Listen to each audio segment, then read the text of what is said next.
5 September 1986 Pan Am 73 flight ने मुंबई से उड़ान भरी।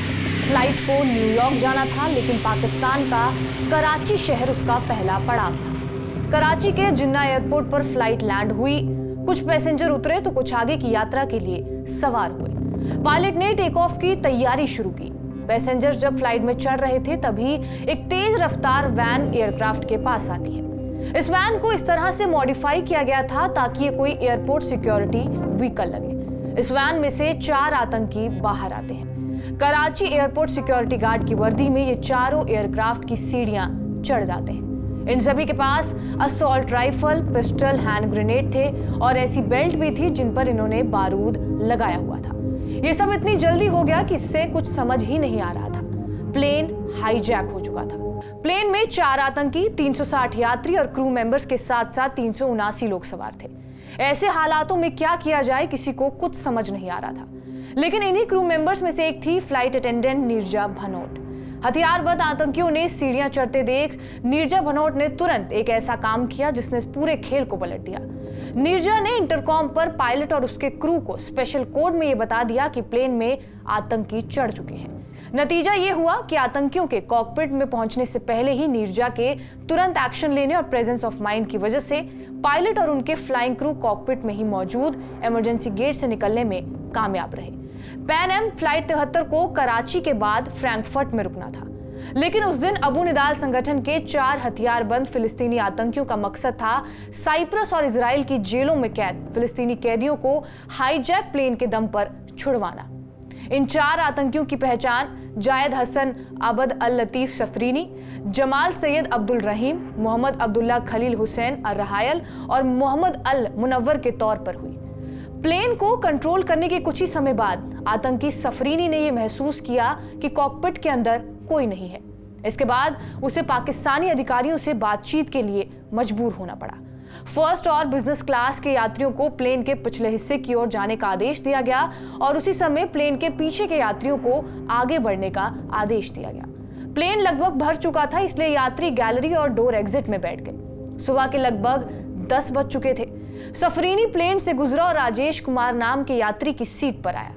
29 साल के राजेश हंटिंगटन बीच कैलिफोर्निया के निवासी थे और उसे हाल ही में अमेरिकी नागरिकता मिली थी। सफरीनी ने राजेश से कहा कि वो एयरक्राफ्ट के गेट पर आ जाए और घुटनों के बल बैठ जाए। राजेश के दोनों हाथ अब सिर के पीछे थे।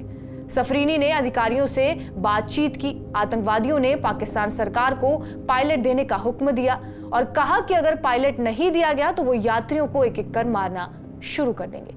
पाकिस्तानी सरकार ने उनकी मांगों को टालना शुरू किया क्योंकि उससे उन आतंकियों पर कंट्रोल पाने का ज्यादा समय मिल जाता।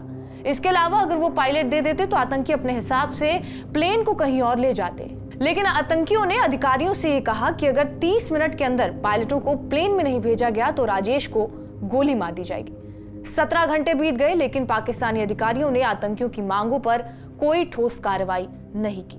कुछ ही देर बाद आतंकी के अधिकारियों से बहस हुई तो वो होश खो बैठा और उसने राजेश को गोली मार दी। इसके बाद सफरीनी ने राजेश को दरवाजे के बाहर जमीन पर फेंक दिया। इसके बाद आतंकियों ने senior crew member Neerja Bhanot का रुख किया। दरअसल आतंकी अमेरिकी नागरिकों को ढूंढ रहे थे। उन्होंने नीरजा को अमेरिकी नागरिकों के पासपोर्ट लाने के लिए कहा। जब नीरजा से पासपोर्ट इकट्ठा करने के लिए कहा गया तो नीरजा ने अमेरिकी नागरिकों के पासपोर्ट छिपा दिए और बाकी आतंकियों को थमा दिए।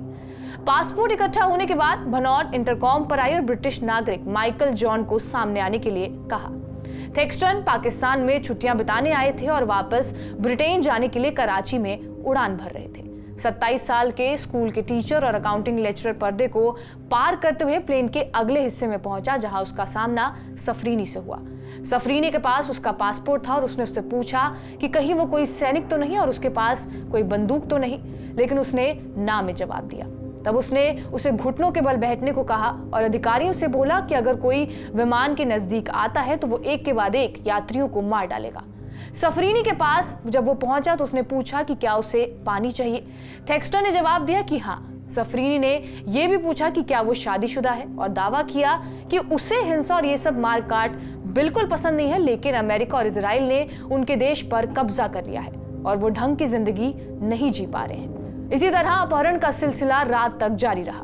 रात भर ये सब चलता रहा और लगभग 9 बजे पावर यूनिट बंद हो गई। लाइट बुझ गई और इमरजेंसी लाइट ऑन हो गई थी। आगे के यात्रियों को फिर से पीछे जाने को और पीछे वाले यात्रियों को आगे जाने के लिए कहा गया। विमान में अंधेरा होने के बाद L1 दरवाजे पर एक किडनैपर ने प्रार्थना के शब्द बोलना शुरू कर दिया। अब उसका अगला कदम यह था कि दूसरे हाईजैकर की बेल्ट पर लगे एक्सप्लोजिव को वो किसी तरह शूट कर दे। उसका इरादा सभी यात्रियों के साथ खुद को भी खत्म करने का था। हालांकि निशाना लगने के बाद ही छोटा सा विस्फोट हुआ। हाईजैकर्स ने यात्रियों पर हथियारों से हमला किया और ग्रेनेड फेंकने की भी कोशिश की।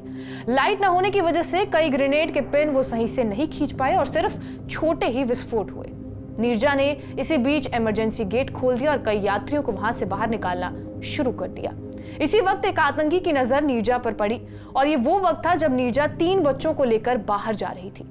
आतंकी ने बच्चों पर गोलियां चलाई, लेकिन नीरजा आगे आ गई और गोलियां अपने सीने पर झेली। नीरजा चाहती तो खुद को पहले बचा सकती थी, लेकिन वहां उन्होंने फर्ज के लिए खुद को कुर्बान कर दिया। वही नीरजा भनौत जिन्होंने महज 22 साल की उम्र में अपनी जान देकर 360 यात्रियों की जिंदगी बचाई थी। उनके इस हौसले पर भारत सरकार ने उन्हें अशोक चक्र से भी नवाजा था। वो भारत का अशोक चक्र पाने वाली सबसे कम उम्र की महिला थी और नीरजा की बहादुरी से प्रभावित होकर अमेरिकी मीडिया की सुर्खियों में उन्होंने हीरोइन ऑफ हाईजैक का खिताब दिया गया था। हाईजैक की तारीख से ठीक 2 दिन बाद यानी कि 7 सितंबर को नीरजा का जन्मदिन था। बहरहाल आपका इस वीडियो पर क्या कुछ कहना है हमें कमेंट बॉक्स में जरूर बताएं। बाकी देश और विदेश की तमाम बड़ी खबरों के लिए बने रहिए हमारे साथ TV9 डिजिटल पर।